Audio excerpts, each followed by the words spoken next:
Welcome back everyone to Showbiz India, and today I have the pleasure of interviewing the gorgeous Nargis Fakhri. Welcome to Showbiz India for the first time. Yes, thank you for having me. We're here in New York City, in Canal Market. Of course, you are a New Yorker yourself. Yes. So how does it feel to be back here? Well, feels to be back. It feels great to come home, but it's home, so it just feels like home. It's not really like so special. But I think what was special was that IFA had come to New York City. That's right. So that happened this weekend, and that was very exciting. Yeah. So, yeah. Did you go? I did. You did? Yes. Did you do interviews? Yes, yes. Did you see me? Yes, we did. Oh, we have footage of you. Oh, okay. Did you see me? Yeah, we have footage of you. Yes, you look gorgeous as always. Thank you so much. and yet you came here to do this interview. Thank you so Yes. much. Stephanie and you go back some time. A long You time. were modeling internationally. Yes. So tell me, how did you get involved with Smoothie Beauty? Well, I'm going to try to make the long story short, Okay. but I was shooting Banjo in New York, and there was this international makeup artist that was doing my makeup, and she was complaining that my skin was like super dry and like flaky, and she's like, oh, you need to try this or this. So I was going home and I was like putting on moisturizer, but nothing seemed to be working. So Stephanie at the time, I think she didn't launch yet, but she was creating the products. So she gave me some of the products to, test out, and I forgot about it.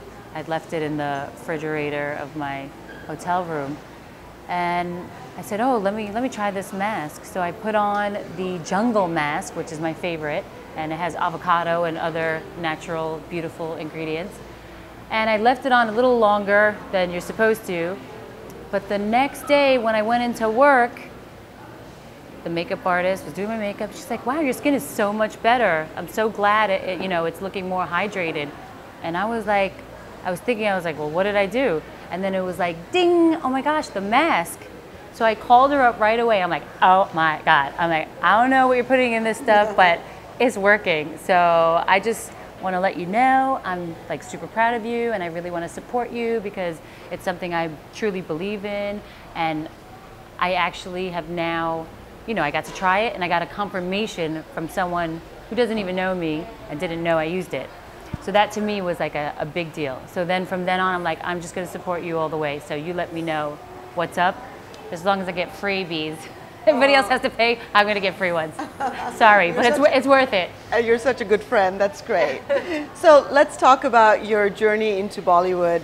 Of course, you started as a model. Yes. And then your first movie itself, actually, I saw it and it was a fantastic movie, and you won many accolades for it. Thanks. Take me through the journey of doing Rockstar. Is the journey of that, or just the whole thing? No, just Rockstar. Oh, I mean, there's no journey. Just one day I got a weird email from someone. A weird email? Yeah. I was living in Denmark. Was that Imtiaz Ali? No, assistant. Oh, his assistant, okay. I was living in Denmark, and I was getting emails from a young lady who was the assistant director asking for me to come in and audition. So I thought it was like just random, I don't know who the hell this person is. So we had a conversation back and forth, and I found out, they were asking me to come to audition in some office in Mumbai. And I'm like, I'm not an actress. I don't live in India. I don't speak your language.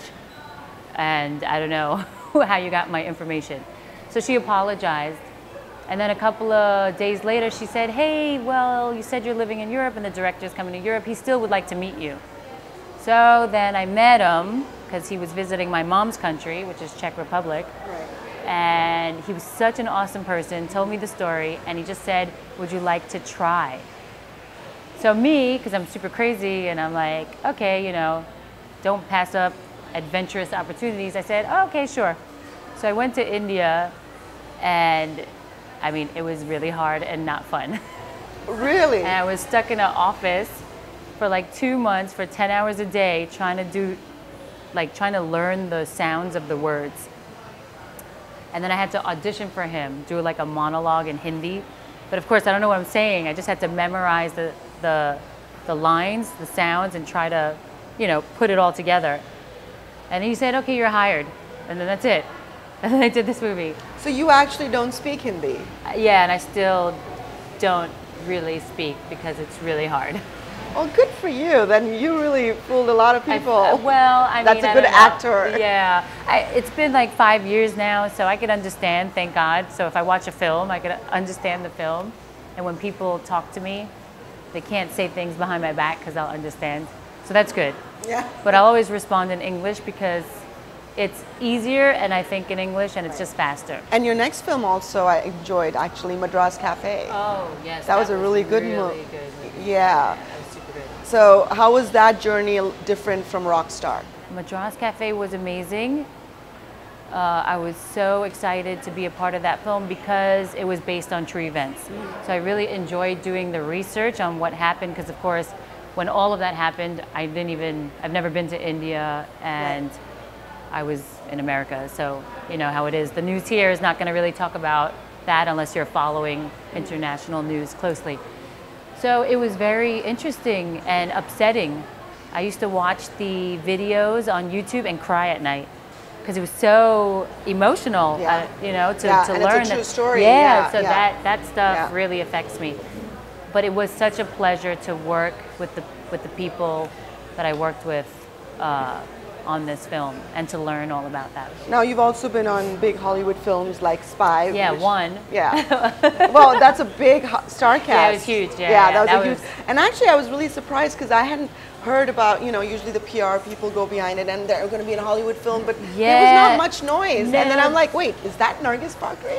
Watching the film with my daughter. It's unfortunate because I don't really have these big teams that other people have. Right.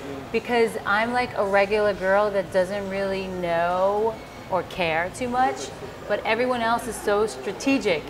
And I think with that, I really messed up.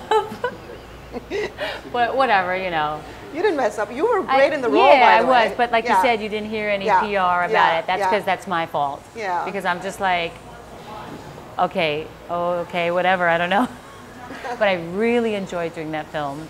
And to do a first film in Hollywood and to be with those guys, whoa, that's like really special. In conclusion, what can we look forward to? Yeah, so I did a Hollywood film with Kumar Rao.